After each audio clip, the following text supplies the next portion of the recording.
Okay, welcome back to the channel. Haven't been posting as much to the channel this year as I normally do, but I thought because 2023 is winding down here, we're almost into 2024. At the time of this recording, it is, what the hell is today, the 23rd? The Christmas Eve, I guess? So I figured I'd sit down and kind of put down some thoughts on some of the racing stuff that I've been playing this year. And that's just kind of what this is. This video is voiceover that I've put in post of a couple of races that I recorded earlier today, just because it's easier to sort of ramble on about random thoughts while I'm not having to worry about braking references and throttle discipline coming out of corners, so on and so forth. So let's get this underway. I think what I think is the order of operations here is to talk about the game that I've been playing the most recently, and excluding ACC here, which I recorded earlier today. In the past, I don't know, however long since it's been released, I've been playing a metric ton of Forza Motorsport 2023. Got a lot of thoughts about it, as do a lot of other people. A lot of people are hating on it pretty bad. A lot of people slamming on it. Other people are defending it to the death. I do not have Xbot colored glasses on. I can see Forza Motorsport for what it is. There are things that I like about it, things that I love about it, things that make me scratch my head about it, and things that I'm just really things that Turn 10 need to improve, we'll say. So, first things first, I personally experience, and I'm playing on the console. This is like everything that I'm talking about here is console racing. I don't have a gaming PC.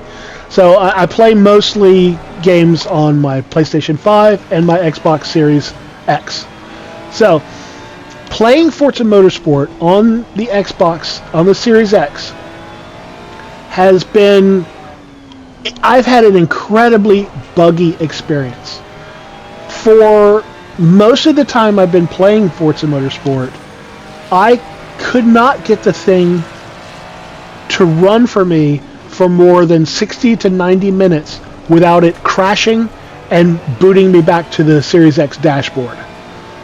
For real. And I did all the things to try to fix it, as far as uninstalling the game, installing something else to that spot on the drive, and then reinstalling the game, making sure it was patched, making sure my controllers were patched, making sure, all the things I did. I deleted my local save and downloaded my save from the cloud. I did all the things to no avail. So, but eventually, like as of about a week ago, it finally started playing. I don't know how many patches Turn 10 have put out for it, but I finally got it to play for more than 90 minutes without crashing, which is, it's a huge accomplishment. I'm very, very happy about that. I don't know what was going on, but at least that's not the case anymore. There's still a bunch of kind of like cumbersome user interface stuff where it sort of slows down and doesn't access the right liveries on the car, or I'll search for a livery and it just does a lot of weird stuff where I'll change some settings in the tuning and then I will apply it and confirm that I want to apply those settings. And then when I leave the settings menu, it tells me I haven't applied the settings. Would I like to apply them now? And I'm like, yes, because I already did that. A lot of weird sort of head-scratchy thing. But that's, bugs and glitches and stuff. I'm confident that Turn 10 over time will work this out. They have not only the finances of Microsoft, but the will of Microsoft and the Xbox division to continue to patch Forza Motorsport and to make it right. And I believe that they will over time. When a lot of people complain about Forza Motorsport and the state that it's currently in, they compare it to Gran Turismo 7, which, to be honest, isn't exactly fair, because Gran Turismo 7 has been out for longer. Plus, Gran Turismo 7 built on the years of work that they put into Gran Turismo Sport. So, the state of Forza Motorsport now to the current state of Gran Turismo 7 is not an apples-to-apples comparison. Now, granted, Forza Motorsport should not have been delivered in such a broken state. Also, a lot of the promises that they made to the consumers about Forza Motorsport before its release were overreaching and not met, ultimately.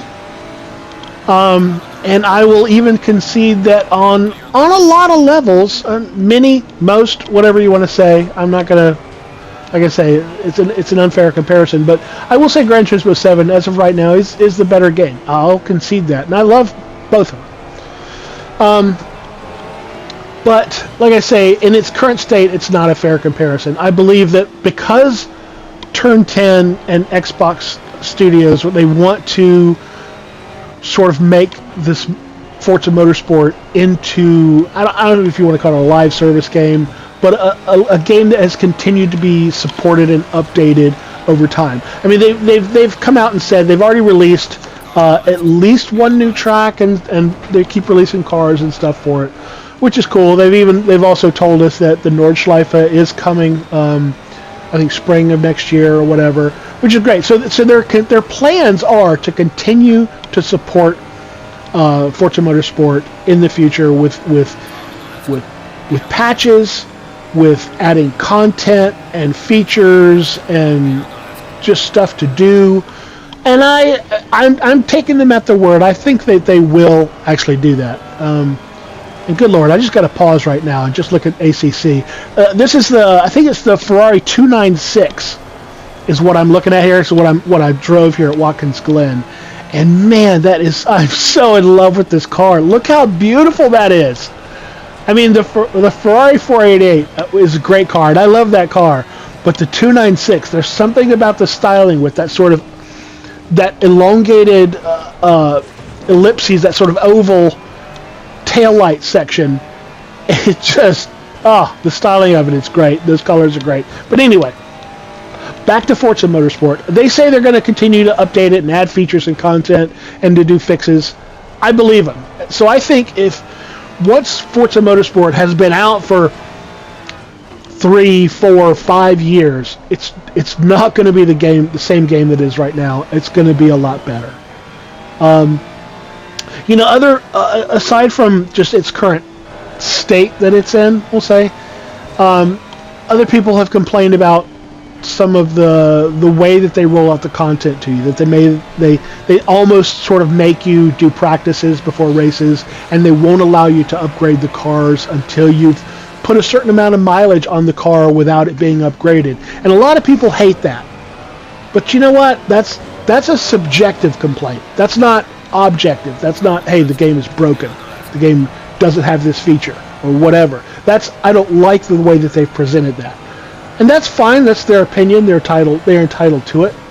My opinion, however, is I actually like that system. Because I do a lot of practice. I do at least 2 to 3 times as much practice as the length of the race goes, typically, because I want to get the car set up. I want to get accustomed to it. I want to sort of get warmed up, and I want to do any settings and then test out those settings. I like that. So I'll always enjoy doing practice anyway, so that doesn't bother me at all. I also, not only do I not mind, but I approve of their way of sort of metering out those car upgrades to you. Just for the simple reason of, before you start upgrading a car, I feel like you should kind of know what the car needs. And until you drive it in its set state, in its sort of turnkey state, you don't know where its weaknesses are. Maybe its transmission gearing is just all wrong and just nerfed, and it needs a transmission. upgrades, or maybe, everybody just goes for power. Maybe it handles like crap, but has plenty of power and a close ratio transmission that works great. So you really need to, I think, drive and get the feel for each and every car, because they do handle very differently before you start throwing parts at it to try to outspend your competition. So I like that. I prefer that method. I'm totally into it. I'm totally here for it. So yeah, with that, let's move on to the next topic. Okay, so the next thing I guess we should talk about, since we're talking about simcades and we're completely talking a lot about Forza Motorsport, let's move over to its direct competitor, Gran Turismo 7. I have to say that Gran Turismo 7, and I'm especially talking about the 2.0 update that Polyphony Digital recently released for Gran Turismo 7. Man, Gran Turismo 7 is just... It's fantastic, and the new update has a lot of features that are phenomenal. They're freaking great. For one, and I think for me is probably the biggest jump this generation, is PlayStation VR 2, or the PSVR 2, however you want to call it,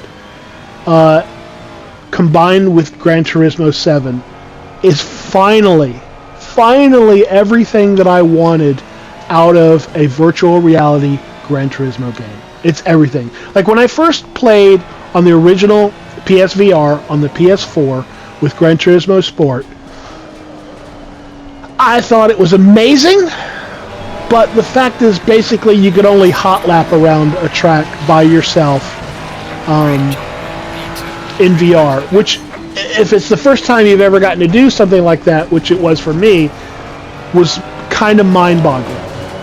And yeah, I know there's a mode where there's one other AI opponent against you, but that opponent is so slow, it's completely irrelevant. You're essentially hot lapping by yourself. The other car is just non-existent. You don't even need to worry about that.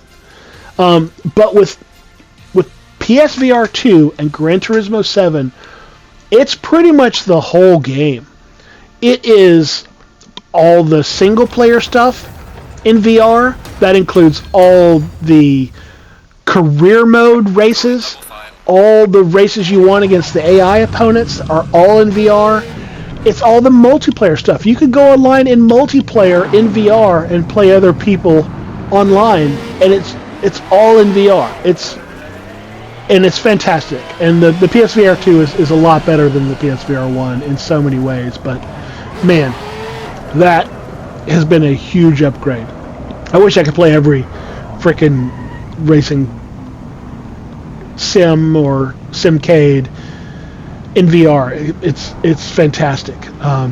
It kind of sucks that PSVR 2 does not, that will never be able to be plugged into anything else, like an Xbox and have it run anything in VR. Somebody years down the road is going to hack it and put emulators and stuff on the PC, and you'll be able to maybe do PC stuff with it. I don't know.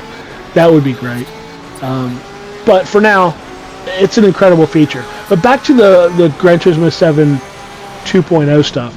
Some of the stuff that they've done to it is kind of like just little quality of life stuff. Like one of the things that has always been terrible about this and last generation's Gran Turismo games is the unnavigable menus.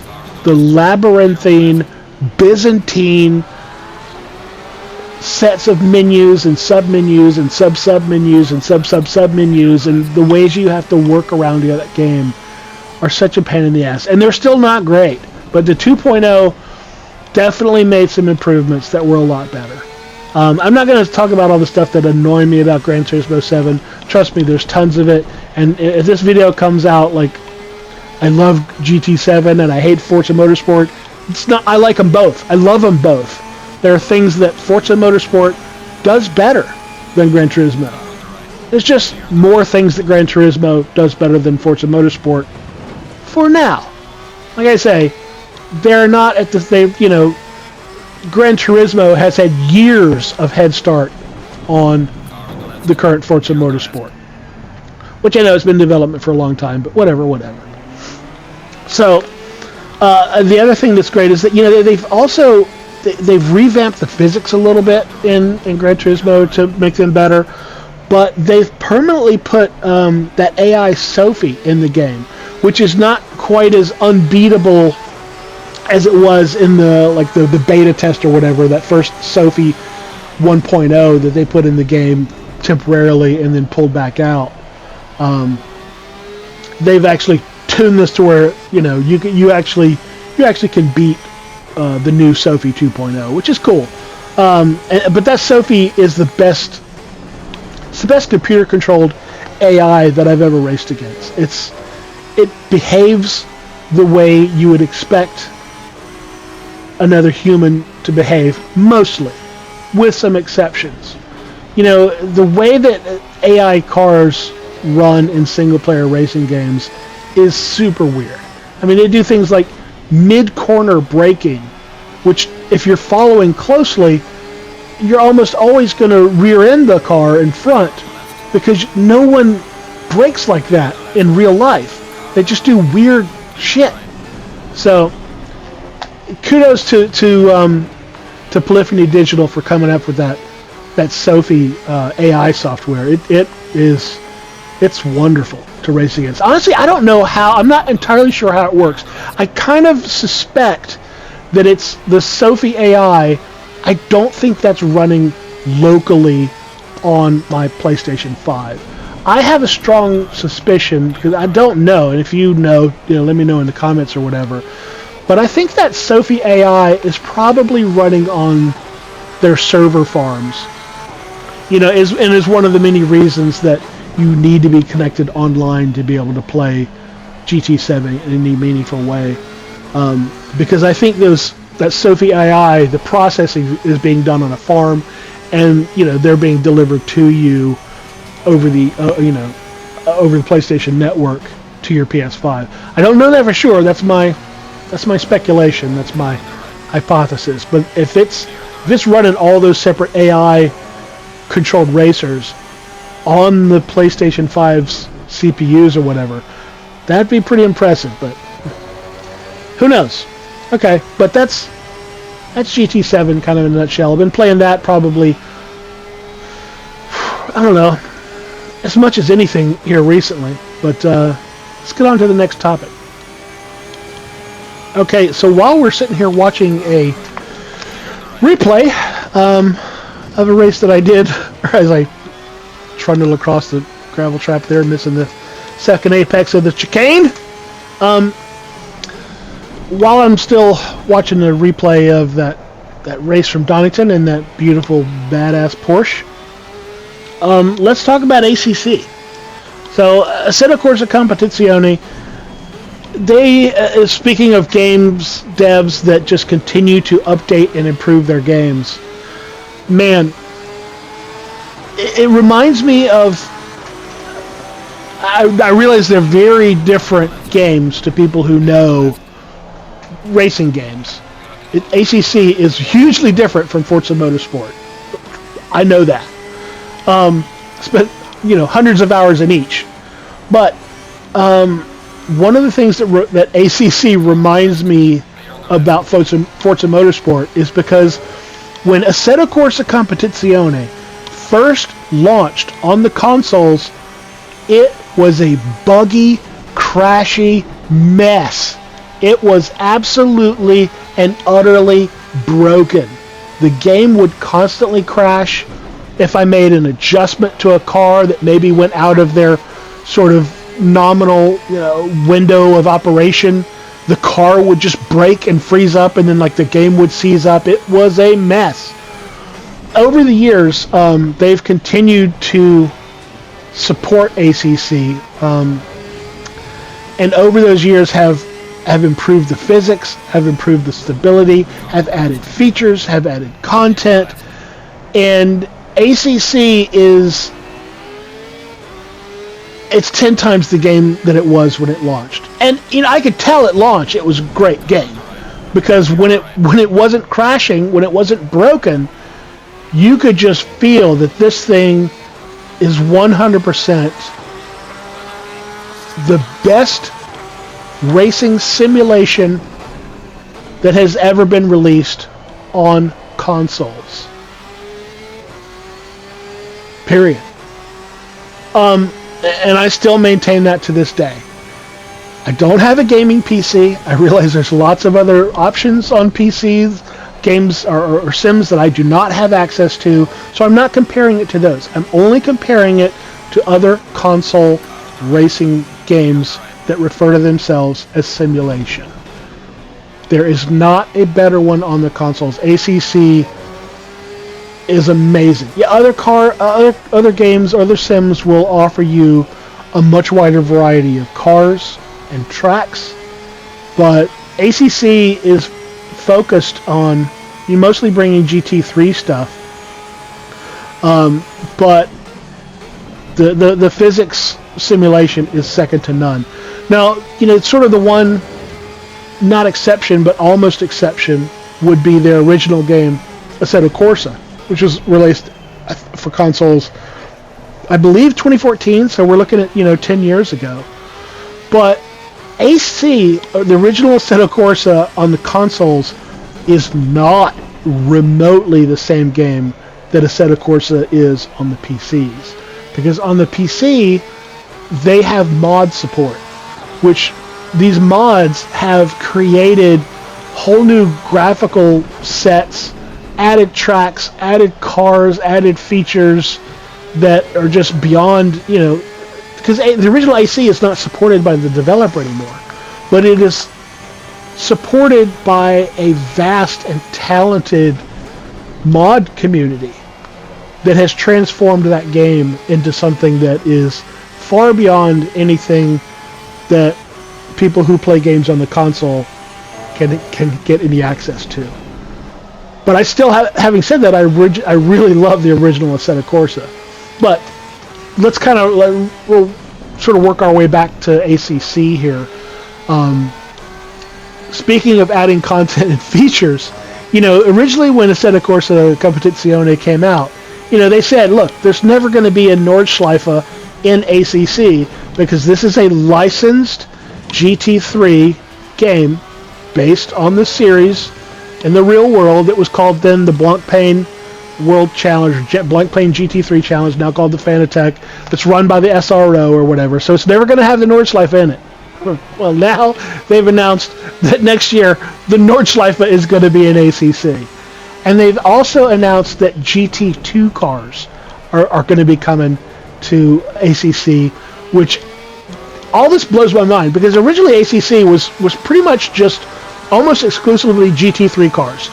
Plus they had like the one make spec series like the Lamborghini Super Trofeo series in there and the Porsche Cup. So it was basically GT3s and the Super Trofeo and the Porsche Cup. And then they added GT4 cars in there. A whole GT4 series. That was fantastic. And they also added the Ferrari trophy or the Ferrari Cup. And they added like a BMW touring car in there. And now they're adding GT2 cars and the Nordschleife. So, man, they're continuing to make this game. I mean, they've already won the battle as far as greatest racing sim to ever been released on game consoles. But now they're just sort of doubling down on it, and I don't know if anybody's going to top them. If anybody does top them, it's probably going to be themselves, Kunos, the developer, because they're also having the works Assetto Corsa 2, the real sequel to the original Assetto Corsa that they made. So AC2 is in the works while they're simultaneously developing and adding content to ACC. So, man, this team is firing on all cylinders, but for any of those detractors and people who say Forza Motorsport is a pile of crap.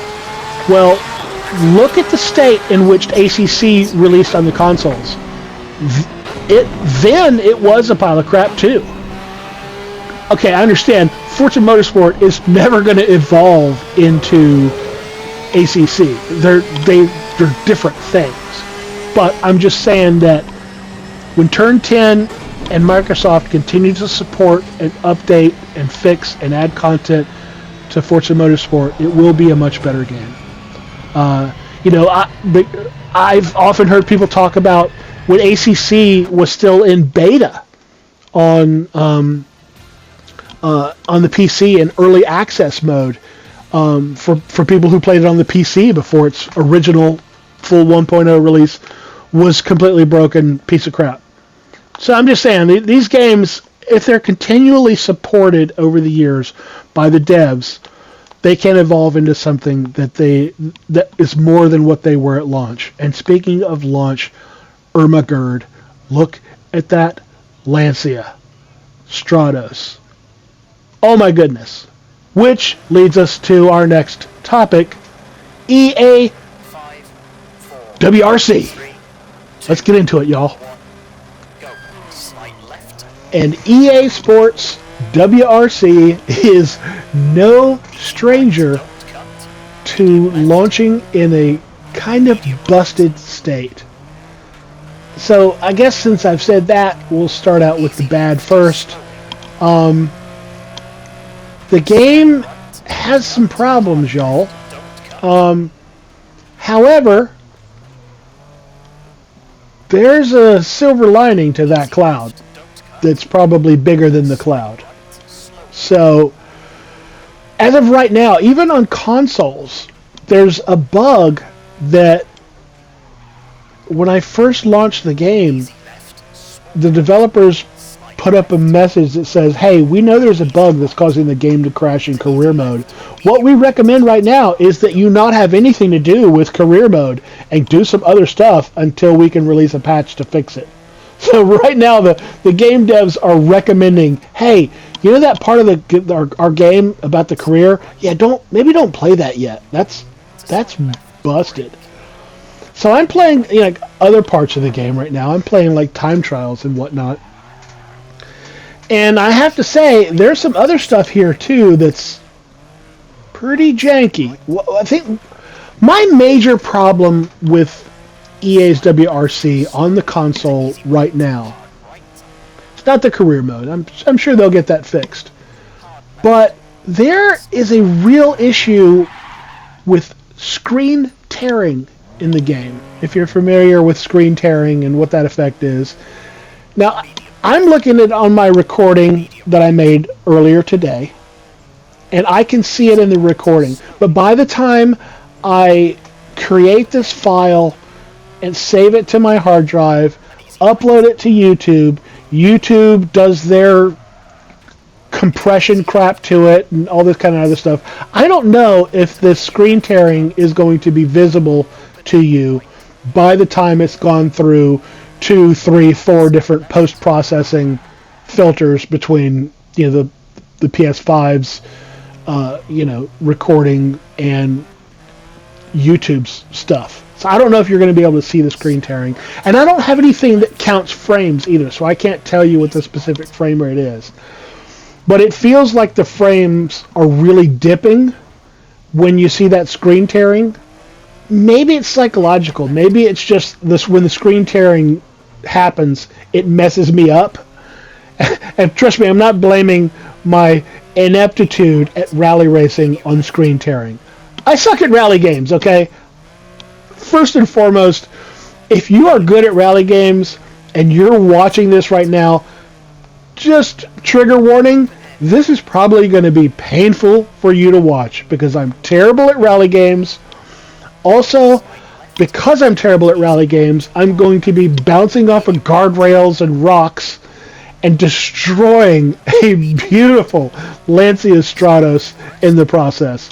So apologies. Again, not making excuses for me being terrible at rally games on screen tearing, but when the screen tearing happens, and or I get these dips in the frame rate, it really negatively affects my driving. I don't know if it's distracting me and causing me to make a little extra mistake here or there, or if it's something in the frame lag that's also giving me input lag. I don't know. Maybe it's all in my head, but it's really messes me up when I'm trying to drive, and there's frames dipping and screen tearing is happening all over the place. It's distracting. And the other bugs and stuff, I'm sure they'll fix those other bugs with the crashes and stuff. Plus, I know for a fact that they've announced upcoming content packs, so they're going to be adding tracks and cars and whatnot. I think they've got a really good selection of cars and tracks in this game, and and I say really good, that's an understatement. There's a ton of cars and a ton of tracks in this game, a ton of them. And not only that, but because they're using, I don't know if it's Unreal 4 or Unreal 5, but I'm pretty sure they're using Unreal Engine instead of what they used to use as their own in-house Codemasters engine. And the reason that they said they're doing that is because they can put longer stages in this game than they've ever been able to put in a rally game before. There are single stages in this game that are like 35 kilometers long. It's impressive. And it's technologically would not have been possible on the consoles, previous to this generation, without some serious technical wizardry, and I mean technical wizardry on the level that only someone like John Carmack could pull off, some serious stuff. But the game definitely has its problems, and like I say, they're going to add content. I'm sure they're going to fix a lot of the bugs. I don't know if they're going to be able to fix the screen tearing and the frame rate issues or whatever. That's probably a lot harder to fix than individual bugs and content updates, So, but that's the negative out of the way. Now that that's gone, man, let me tell you about EA's WRC. Okay, you know what? One more negative. One more big-ass negative is that it's not WRC. The negative is that it's EA WRC. Electronic Arts, on all the games that they put out, managed to just ruin everything.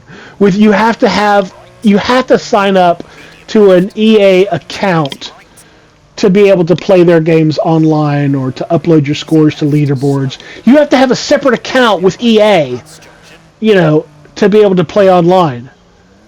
Which, fine, whatever. But for some reason, because I have the two main consoles, my EA account works on my PlayStation, but it does not work on my Series X. And I've tried over and over and over again trying to get my EA account that's linked to my Series X synced up and revalidated, but it just doesn't work. And I don't know what it is. I've done it over and over and over again. So no EA game can I play online on my Series X. Whether it's Grid Legends, any of the Formula One games, the WRC game. If it's an EA game, I can't play it online on my Series X because I can't fix this stupid-ass problem. So, without any embellishment and with an absolute sincerity, let me just say, fuck you, Electronic Arts. Fuck you in the neck until you're dead.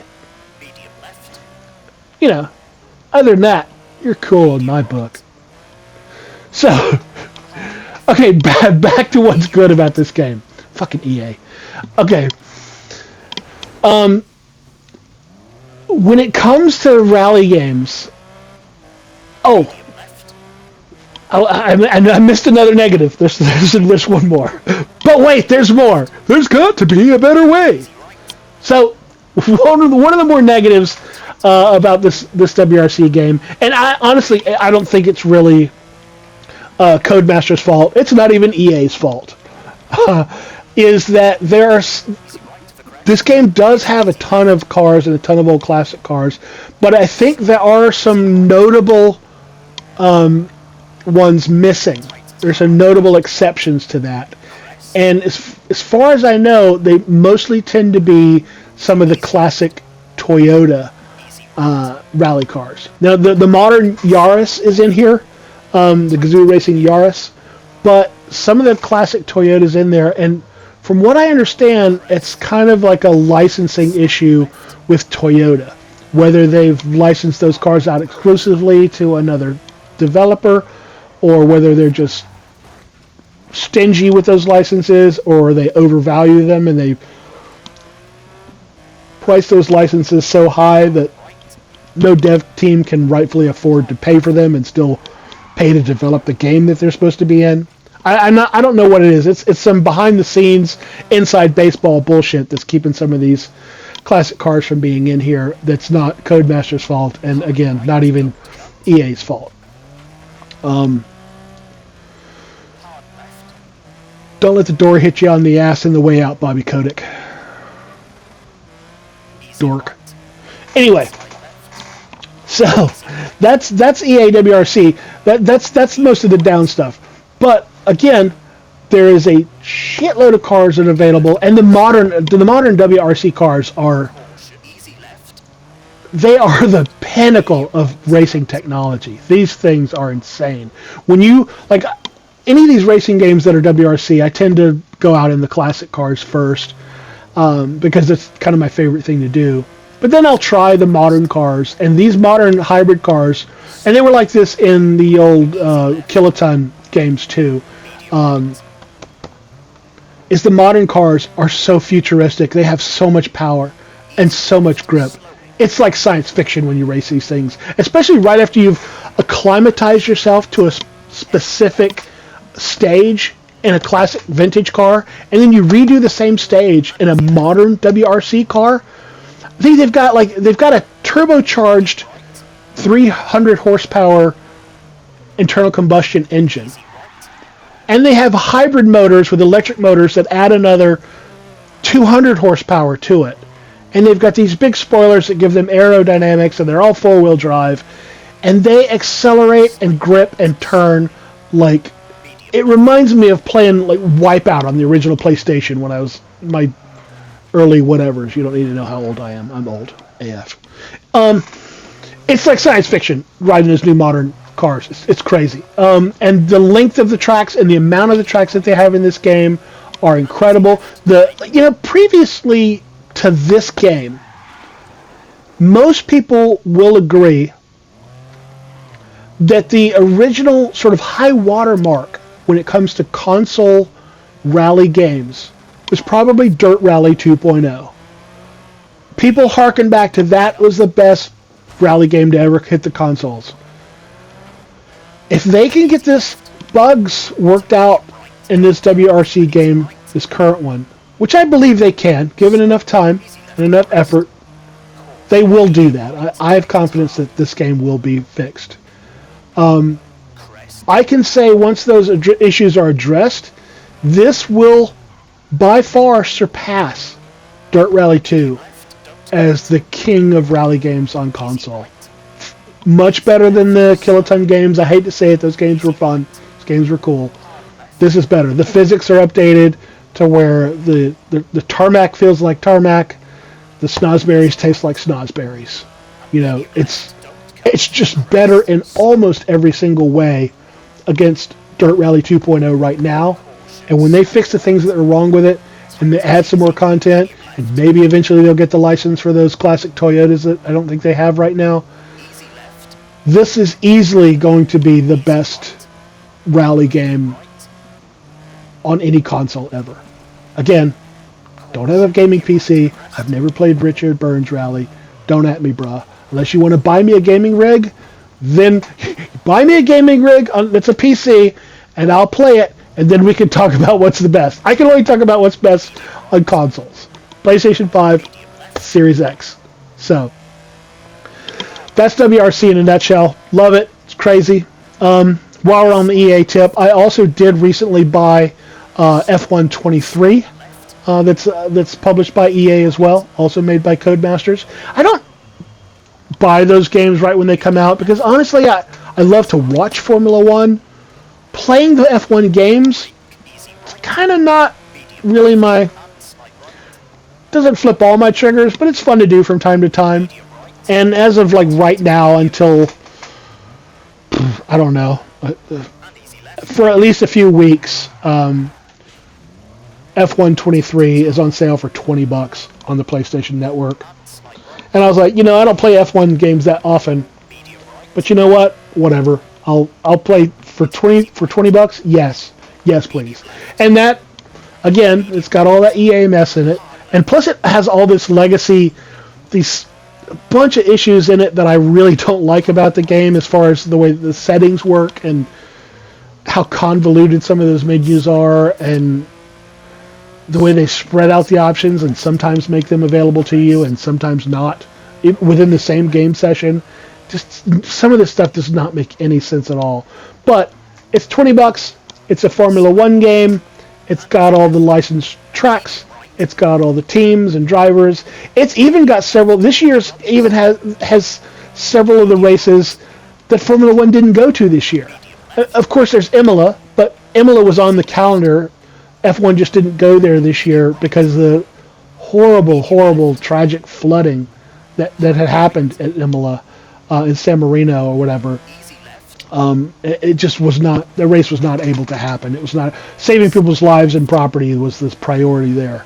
Holding an F1 race at Imola was not. Understandable. But they also have like Portimao in there. Portimao was not on the schedule this year. They've also got Paul Ricard in there. Say what you will about Paul Ricard. A lot of people hate on Paul Ricard. I actually like Paul Ricard a lot. It's one of my favorite tracks to race in Sette Corsa Competizione. But they, like I say, they've got a few tracks in there that weren't even on the calendar that F1 didn't go to this year. It's fun. I enjoy it. It's definitely worth $20 while it's on sale. It's not something that I would, pay full price for every year. That's crazy talk. But yeah, that's kind of WRC and F1 23 in a nutshell. And well, with that said, I am out of time here. I scheduled myself 43 minutes and 30 seconds of content here that I could jibber jabber over. And I had some more things that I wanted to talk about, but I am out of time. It's amazing how long I can talk when I'm talking about racing games. So I'll have to put up another shorter video in a couple of days, because there's a couple of really brief topics that I wanted to get to about 2023 before the year ends. But that's my time for now, and I appreciate you watching, and I will catch you guys the next time. Have a good holiday, y'all.